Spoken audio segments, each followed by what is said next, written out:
Guys good morning. आइए एक आपकी पोयम डिस्कस करते हैं और पोयम एंटाइटल्ड लेबरनम टॉप।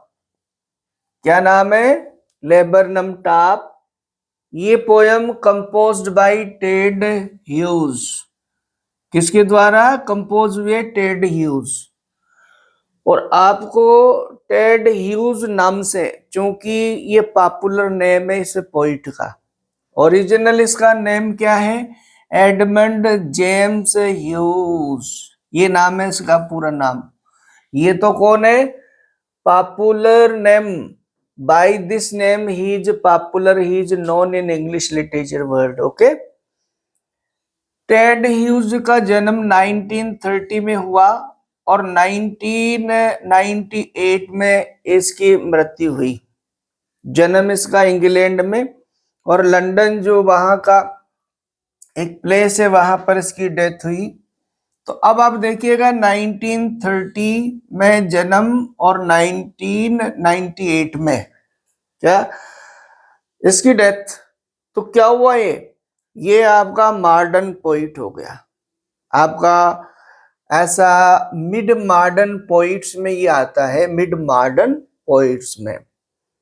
अब हम आज इस पोयम में बात करेंगे कि लेबरनम टॉप की थीम क्या है, इसका बेसिक कंसेप्ट क्या है और इसमें मैसेज क्या देने का पोइट ने प्रयास किया, और इस पोयम की क्या क्या खूबसूरती है, क्या क्या इसकी जो है अच्छाइयां हैं, करैक्टरिस्टिक्स है। आपको मैं बता दूं कि जब भी हम आपसे डिस्कस करते हैं पोयम्स, तो आप बारीकी से सुनेंगे, समझेंगे। तो ऑल क्वेश्चंस, टेक्स्ट के जो क्वेश्चंस है उस पर्पज से, ऑल इंफॉर्मेशन से यू विल गेट, आपको सारी इंफॉर्मेशन मिलेगी। And ultimately these information will be the answers to the questions. Okay. तो आप बारीकी से समझने का प्रयास करें। यहां देखो बच्चों, लेबरनम टॉप है, ये एक ट्री है। Tree, a kind of tree. क्या है ये? A kind of tree. और इसमें लिखा वर्ड है टॉप। इसका मतलब है ये जो आपका लेबरनम जो ट्री है, ये लेबरनम जो ट्री है, इस ट्री का जो टॉप है, इस टॉप को क्या किया है? डिस्क्राइब किया है। ओके। और लेबरनम जो ट्री है, काइंड ऑफ ट्री, आपके टेक्स्ट में भी दे रखा है कि पॉइजनस ट्री। ये किस तरह का ट्री है? पॉइजनस ट्री है। आपको उस वर्ड से कंफ्यूज नहीं होना कि ये पॉइजनस किस बात के प्रतीक के सिंबल है। हमें यहाँ simply it has been described, और हमें यहाँ पर ग्राफिक इमेज का प्रयोग किया पोइट ने। किसका? Graphic image. आपको ग्राफिकली पोइट देता है। इसमें पोइट आपका जो है नॉन फॉर इंटेंसिव आपका डिस्क्रिप्शन के लिए, ऑब्जर्वेशन के लिए जाना जाता है। तो इसमें क्या है? इंटेंसिव ऑब्जर्वेशन प्रेजेंट किया गया। क्या है ये स्ट्रक्चरली? ये पोयम क्या है आपकी? स्ट्रक्चरली ये पोयम फ्री वर्स है, इसलिए आपको राइम स्कीम, मीटर, आपका ये सारी चीजें इसमें मेंटेन नहीं होगी। लेकिन बेसिक इसकी थीम की यदि बात करते हैं हम, तो इसमें दो तीन थीमेटिक पॉइंट हो सकता है। थीमेटिक व्यू लेंगे हम, थीमेटिक व्यू लेंगे तो दो तीन तरह से ये बात करेगी आपकी पोयम। उसमें देखो, पहला तो यह cycle of nature. Cycle of nature number 1। Number 2 आपका हो सकता है इसमें क्या कि आपका जैसे beauty of nature, beauty of nature. Okay. और नेक्स्ट एक और हो सकता है आपका क्या कि आपका जो है silence to energy, silence to energy. और मेन जो आपको इसका मिलेगा थीम वो ये है मदरली लव। मदरली लव, चूंकि इसमें गोल्ड फिंच जो है बर्ड का डिस्क्रिप्शन किया गया है, और Ted Hughes is known for intensive observation, especially animals, birds, and the beauty scattered in nature. और इसी तरह से इसका डिस्क्रिप्शन है, देखिए लाइन टू लाइन आइए। The laburnum top, laburnum clear है, हिंदी में आप बोले तो बहुत बारीकी से डिक्शनरी यदि वर्ड मीनिंग लेंगे तो अमलतास नाम का एक वृक्ष की बात चल रही है। इज साइलेंट, कैसा है, साइलेंट है, laburnum tree silent, no moment, quite still, बिल्कुल साइलेंट क्वाइट स्टिल है, okay, no moment that means. लेकिन एक क्वाइट स्टिल कब तक है ये आपको क्लियर होगा, और वहां मौसम क्या है, in the afternoon, yellow September, sunlight. अब देखिएगा खूबसूरत ब्यूटी, इंटेंसिव ऑब्जर्वेशन, ऊपर से सूरज का प्रकाश पड़ रहा है। सनलाइट कैसी होती है, सनलाइट इटसेल्फ येलो, ओके। और समय कौन सा है आपका, आफ्टरनून। अब देखिए आफ्टरनून में क्या होता है, सूरज की जो रोशनी है, सूरज का जो प्रकाश सीधा पड़ता है आर्टिकल्स पे, ऑब्जेक्ट्स पे, तो वो अपने आप क्या होता है, येलोइश हो जाता है, ओके, नंबर 1। और नंबर 2, ये कौन सा मंथ है, सितंबर, और सितंबर मंथ क्या है, ऑटमनल। ऑटमनल सीजन में जो क्या है, पतझड़ का सीजन का अराइवल है, तो इसमें सारी चीजों को क्या बताने का प्रयास किया, पीला। समय क्या है, दोपहर है, महीना कौन सा है, सितंबर है, और क्या हो रहा, पेड़ पर सनलाइट पड़ रही है, और ये एक और खूबसूरत अ फ्यू लीव्स, और इसकी कुछ पत्तियां येलोइंग और पीली पड़ रही है। सितंबर ऑटमनल अराइवल, तो उसमें क्या हो रहा है, पेड़ की कुछ पत्तियां पीली पड़ रही है। आप यहां देखेंगे कि येलो जो कलर है ये थ्रू आउट इसमें यूज हुआ, और ये येलो कलर यूज हुआ आपकी जो बर्ड है गोल्ड फिंच, देखिएगा, till the gold Finch comes. अब आपको यहां बता दिया, ये लेबरनम ट्री शांत रहता है, बिल्कुल शांत है, दोपहर, सितंबर का दोपहर है, इस पर सूरज की रोशनी पड़ रही है, इसकी कुछ पत्तियां पीली पड़ रही है, and all it's seeds fallen.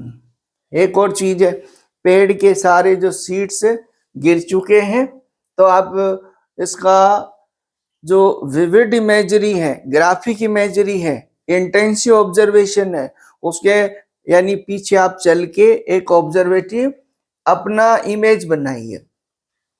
Till gold Finch comes, इस वृक्ष की, इस पेड़ की स्थिति ये कब तक बनी रहती है, जब तक गोल्ड फिंच आती है, गोल्ड फिंच के आगमन तक ऐसी बनी रहती है।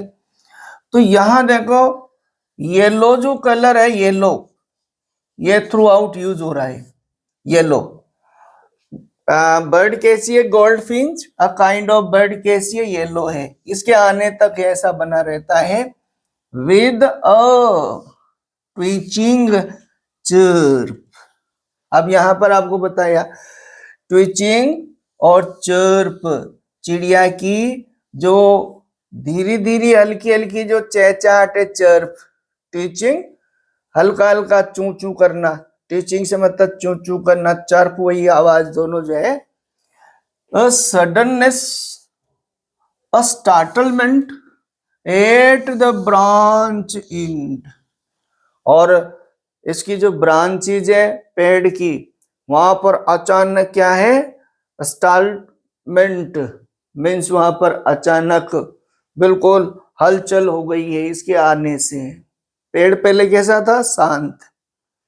चिड़िया गोल्ड स्पिंच के आने तक शांत था। सूरज का प्रकाश पड़ रहा था। दोपहर का समय है, सितंबर माह है, इसकी कुछ पत्तियां पीली पड़ रही है। ये स्थिति कब तक है? दिस स्टेट कब तक है पेड़ की? जब तक गोल्ड फिंच का आगमन हुआ। और गोल्ड फिंच आई, अपनी नेचुरल आवाज करते इसके एक शाखा की टहनी के इधर यानी जो एज, एंड का मतलब है या बैठी। Then see sleek as a lizard. और ये किस तरह से वहां उस ब्रांच के एंड से कैसे? स्लीक का मतलब है ऐसे एज ए लिजर्ड, लिजर्ड से कंपेयर किया, उसको बताने का प्रयास किया। वैसे इसका मतलब है यानी चिकना या जैसे छिपकली होती है ना, उस तरह से ये जो है चिकने सी मीन्स बहुत फुर्ती के साथ, एंड अलर्ट, एंड क्या है? अब्रप्ट, बिल्कुल अलर्ट, तंदुरुस्ती के साथ, एंड अब्रप्ट, जल्दी से। अब यहां पर कंफ्यूज होने की आवश्यकता नहीं है आपको। ये स्लीक एज लिजर्ड से कंपेयर की गई है। यहाँ ये स्लीक जो है कैरेक्टरिस्टिक किसकी है? लिजर्ड की, उसकी तरह। लेकिन ये दोनों जो आपकी कैरेक्टरिस्टिक्स हैं ये किसकी है? बर्ड की है। सी एंटर्स, और वो प्रवेश करती है से मतलब है घुसती है। द थिकनेस, थिकनेस कौन सी? ट्री। एंड क्या? मशीन स्टार्ट्स, और मशीन स्टार्ट हो जाती है। वो पेड़ के अंदर घुसती है और मशीन स्टार्ट हो जाती है। यहां देखो ये वर्ड एक प्रकार से मशीन आया, ये भी कंफ्यूजिंग वर्ड है। मशीन क्यों यहां पर अचानक यूज हुआ और कौन है मशीन? से मतलब है इस पेड़ में एक घोंसला बना हुआ है, घोंसला है ना, और इसमें क्या है? इसके बच्चे हैं। ओके, जो ही ये पेड़ पर बैठी तो उन्होंने क्या कर दिया? उनमें हलचल शुरू हो गई। वो इसको इसके इंतजार में बैठे हुए जो बच्चे थे घोंसले में, इसलिए मशीन क्या हो गई? मीन्स उसके अंदर घोंसले में बच्चों में एक्टिविटी स्टार्ट हो गई। of chittering, of chittering, and a tremor of wings।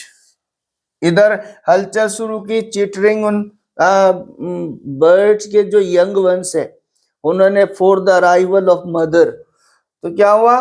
Branches tremor, हल्की हल्की जैसे हिलना शुरू हो गई ट्रेमर, एंड ट्रिलिंग, उनमें हलचल पैदा हो गई। ट्रेमर कंपन होना, ट्रिलिंग्स हिलना।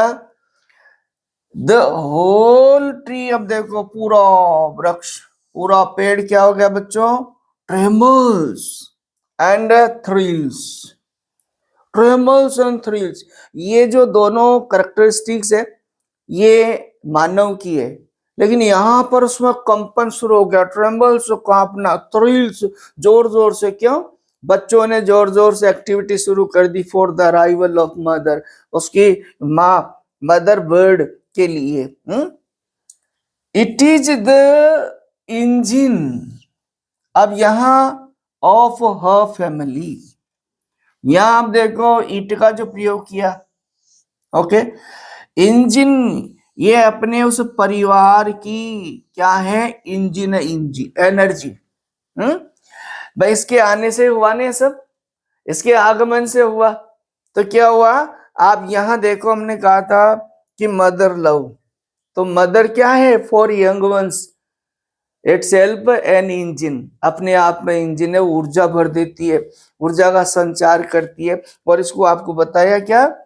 हर फैमिली सी स्टोक्स, ये देखो आपका स्टोक्स का मतलब है फीडिंग, या यूं कहते हैं fuel process.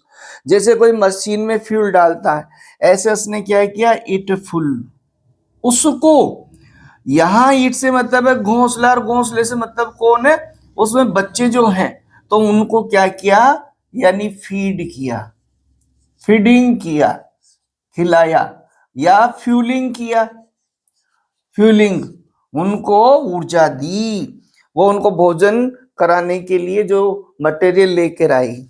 Then floods out to a branch end, और फिर वो उस ब्रांच के एंड, एक सिरे तक जाकर बैठी।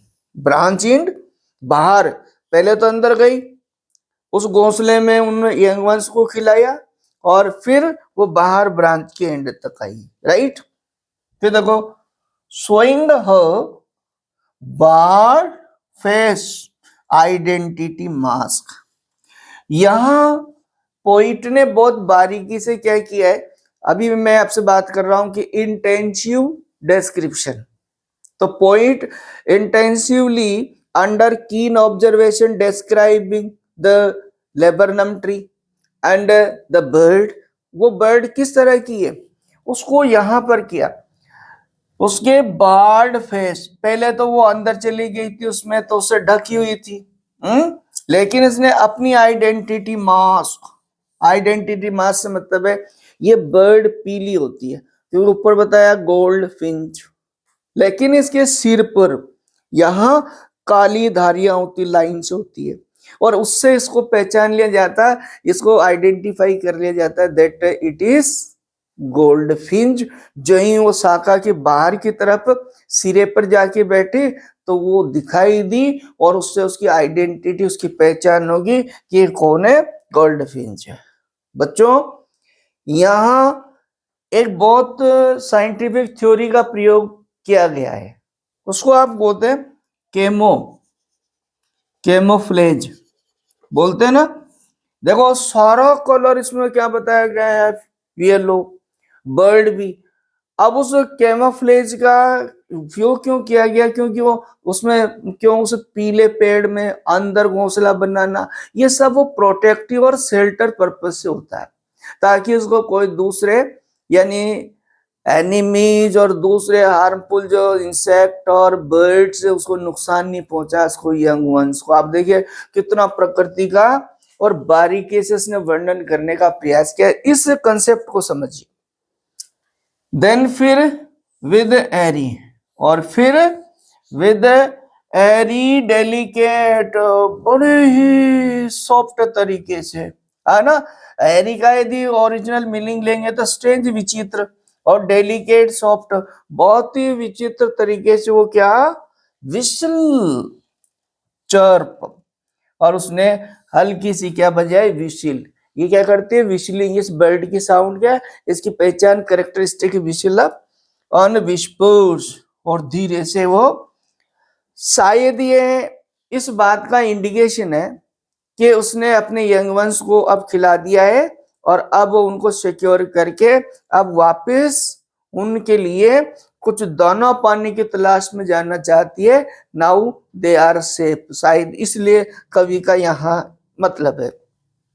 अब देखो, सी लॉन्च अवे, और फिर वो चली गई, launch away towards the infinite, means infinite से मतलब यहां पर स्काई, आसमान में उड़ गई। अब ये तो क्लियर हो गया कि किस लिए गई होगी वो, फॉर यानी इन सर्च ऑफ फूड और अदर फीडिंग मटेरियल, ओके।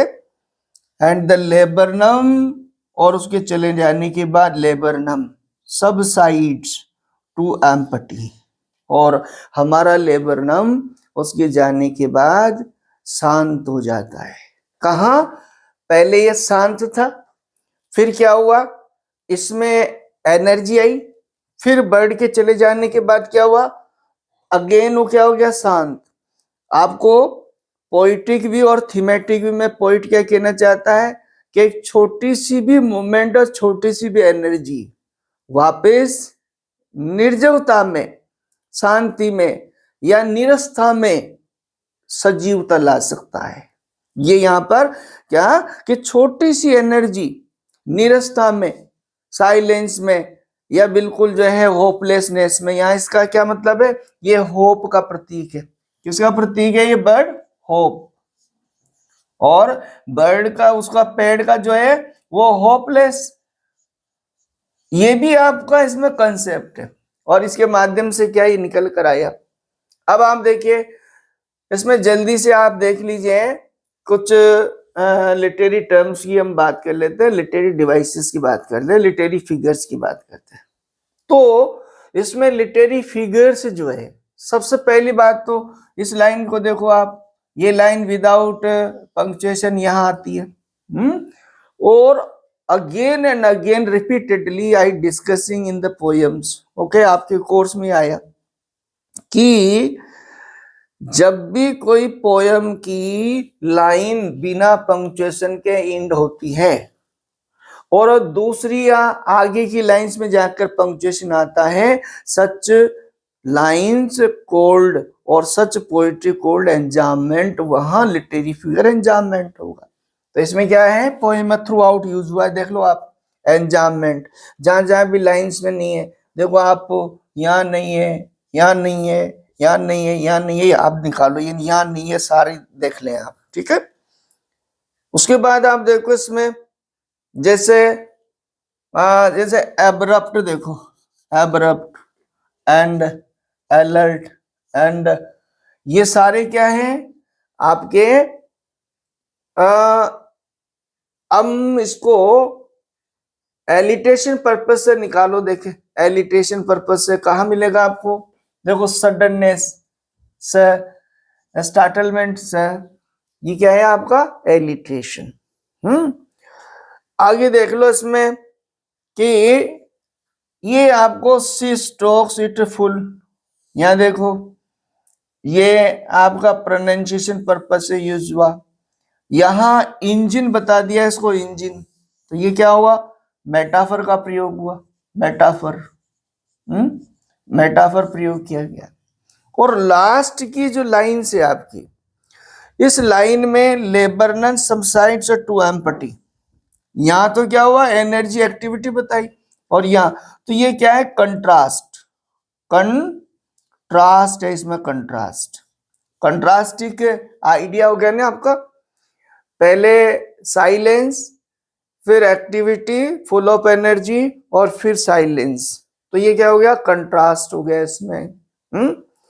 और आपका इसी तरह से निकाल लोगे आप, निकालना सीखो भाई, हर चीज को यदि आप ऐसे डिपेंड रहेंगे तो आप पूरी तरह से डील नहीं कर पाएंगे। मेरे ख्याल से ये पर्याप्त होगा। और आज की ये पोयम मुझे होप है, उम्मीद है कि समझ आ रही होगी। It will be beneficial for you. Thank you for watching, meet you next video.